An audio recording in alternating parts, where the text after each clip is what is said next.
அன்பர்களே, தொட்டா சினுங்கி அப்படிங்கிற இலையை நீங்கள் பார்த்துருப்பீங்க. ரோட் ஓரமெல்லாம் கூட நிறைய கிடைக்கும்.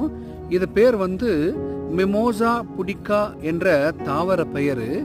இந்த இலையினுடைய அல்லது இந்த கொடியினுடைய இலைகளை பீத்து நீங்கள் பசமாரி பண்ணலாம், கசக்கி பசமாரி பண்ணலாம். அதில் இருக்கக்கூடிய சாறு எடுக்கலாம், ரசத்தை எடுக்கலாம். அந்த சாறு மற்றும் அந்த இலையெல்லாம் அந்த கசக்கி எடுத்துருக்கக்கூடிய அந்த பசையை புண்ணு இருக்கக்கூடிய இடத்துல வைக்கலாம். ஆசனவாய் பிரச்சனை, மூல நோய் பிரச்சனை, சில பேருக்கு இரத்தப்போக்கு பிரச்சனைகள்லாம் கூட இருக்குது. அதுக்கு இது ரொம்ப நல்ல நிவாரணம் அப்படின்னு சொல்கிறாங்க. மிமோசா புடிக்கா, தொட்டா சினுங்கி, டச் மீ நாட் அப்படின்னு கூட நம்ம விளையாட்டை சொல்லுவோம். தொட்ட உடனே அப்படி சினுங்கும், அது அப்படி சுருங்கிக்கும், ரொம்ப அழகாக இருக்கும். இதை நீங்கள் முயற்சி பண்ணி பாருங்கள், உங்களுடைய தேவைகளுக்கு பூர்த்தி பண்ணிக்கோங்க. மிமோசா புடிக்கா.